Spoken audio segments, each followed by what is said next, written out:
getting a chance to chat with a guy that I was going to see a couple of weeks ago, but he actually was able to take a vacation, and from what the last couple of months has been like, that's very good. If you've been following social media, do you understand that Darryl Ruggles had an accident at his shop? It was a pretty severe one, an actual life-changing injury for him, but he is doing much better. I called him yesterday out of the blue to see how he was doing. I was very surprised at the answers that I got, so let's head out to Hopewell, New York. 57-year-old Darryl Ruggles is fresh off a Texas Hold'em win on Thursday night. He joins us from his home. You like that, huh, Daryl? That was cool. Yeah, that's going to be your next career, right? Maybe you can play against Krista Bicknell and all those people and go on the road. But how you doing?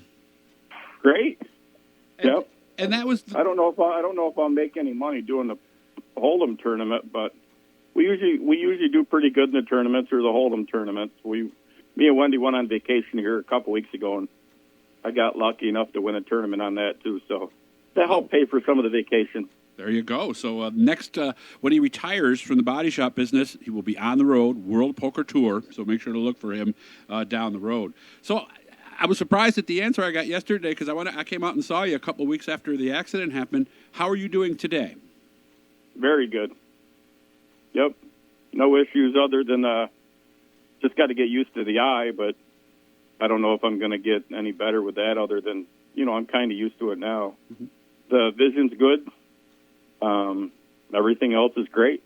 And I remember when we talked, I think it was only 2 weeks after you got initially after this happened, I said, I heard there's a point where you could actually forget that now you're looking through one eye. And you said that's already happened? It does. I don't even notice it. I mean, you notice the eye doesn't work, but as far as vision, mm-hmm. I don't even think twice about it anymore. Wow. Are you ahead of schedule, do you think, to some degree, from what the doctors told you? I haven't even talked to the eye doctor in quite a few weeks, but they just says it takes time to adjust, and, I'm doing everything that I would normally do now, and everything is great. Did you think it was going to happen this fast? No, absolutely not. Okay.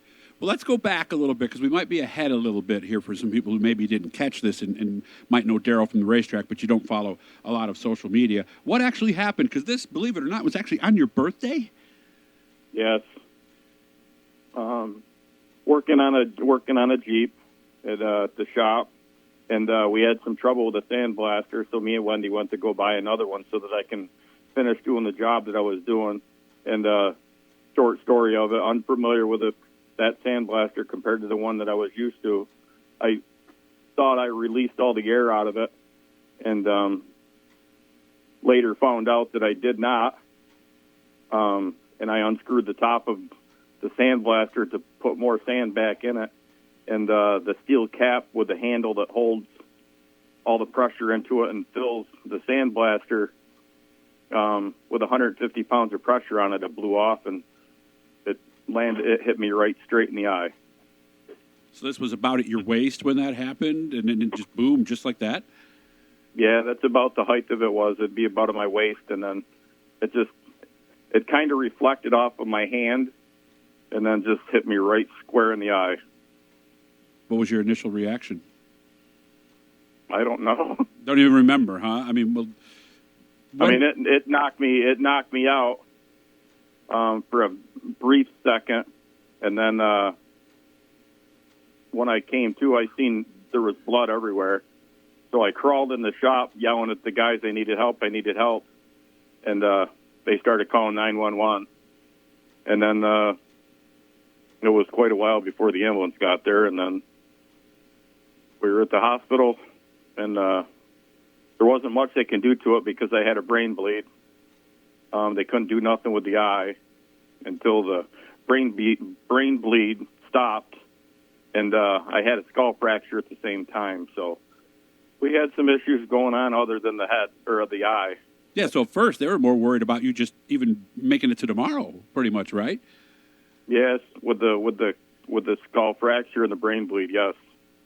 Gee, so when did that start how long did it take for them to start, okay, he's going to be okay, now let's see what we can do about the eye? It was like we were there for 9 days, and then they started to do something with the eye. Okay. What are they telling you now? Because you said they may actually be able to do something to help your appearance? We go I don't know if it's next Friday or the week after. I don't know the exact date, but we start the process. Process of getting a prosthetic eye made. How big of a deal is that? Is that several surgeries, I would imagine? No, it doesn't sound like any surgeries. Really? They kind of make a mold of your eye socket, and then they get it fitted and get it made, and then I think they trial fit it, and then if everything's good with the trial fitting, then the guy that makes the mold and the eye, his wife is the custom painter, and she paints the eye to match. Oh, okay. And then, So look at your other one and just duplicate it best they can anyway. Apparently, she is spot on, really good. Well, that's got to be an interesting line of work to get into, I would think, in our background and a little bit of science and of course doctor background too. So what does this mean for your future at this point? Let's just talk about every day first. I'm working every day just like I did before it happened. I don't think twice about it anymore. It's definitely a little bit of takes a few minutes of every day because it seems like every customer that comes in, it always seems to be the topic. They always ask what happened to your eye. Mm-hmm. So eventually that'll probably slow down and stop. For me, getting in the car and driving down the highway and walking into stores and getting parts and stuff, I don't think anything of it anymore. Wow, that's amazing. It really is. How about racing? Have you talked about that yet? If I get permission to go racing, I'm going racing.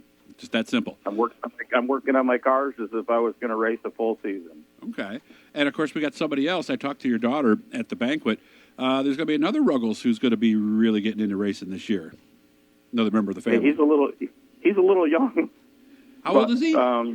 He's only 5. He'll be 6 this summer. Well, they could start at 5 in Mike Rod, I believe. I'm not sure about quarter midgets, but I know they can start. Are we going to try to get him going, do you think? He raced all last year. He finished second in points, and he got 3 wins last year. So little Logan's already got his feet wet doing it, and he really enjoys it. But he's got to get used to it's a 15 lap or a 20 lap race, not a 5 minute 5 lap race. So, but Gotcha. Other than that, he does very, very well. He handles the car very good. He listens well, and it's pretty cool. Just got to slow him down a little bit at times, huh, Daryl? Well, I don't know if it's slow down or keep him sped up because he'll go really super fast for like 3 or 4 laps, and then he'll take 2 laps to look around and make sure anybody's looking at him. Really? And then he'll go fast for another lap, and then he'll wave at you and stuff like this when he's going around. So really? we've got to get past that learning curve, but he really enjoys it, and he super enjoys what he's doing. So are you planning on like a crew chief role for him for years to come kind of thing, Daryl? I kind of wish he was like 13 right now. Yeah. It'd be the perfect time. Yeah, but now it just gives him time to learn because the last thing, I mean, it seems at this point he's young. He just needs a few more years under his belt to maybe take it more seriously, perhaps. Yep. Okay, so and I know we have a time limit on this thing, so yeah, about a minute maybe is about what we got at this point. So how does the shop look? What's the next things we have to do? I'm back 100% operational. Shop's back full with cars. We're back to 3 to 4 weeks behind, and the guys are doing an amazing job. And Wendy's doing all the a lot of the paperwork and the bookwork and stuff. And I mean, I wouldn't even realize that. I do know that I lost like a month, Mm-hmm. but I think right now we're back caught up to where we were Fantastic. prior to the accident, and I don't think twice about it. Well, I'm glad. I'm so glad to hear this. Hopefully, you guys are too. I'll make sure I get out and see Daryl at some point here pretty soon. So, and we'll keep in touch with you. And I'm so happy. And please give Wendy a big hug for me because she went through a lot and she kept everybody up to date. So you got a good one there, Daryl. Yeah, the Facebook thing kind of keeps everybody up to date. I'm not much of a Facebook guy, because sometimes it's the people that really want to know. They'll call you. They will. And then there's a lot of people that read it on Facebook, and it's a good informational site, that's for sure. But there's some people that they just don't need to know every single thing. And we got to go, Daryl. I got to cut it right there. Hit the Blue E, hit All the right. Cloud Sacrifice guys. Do that stuff. We'll be getting back with Daryl here real soon.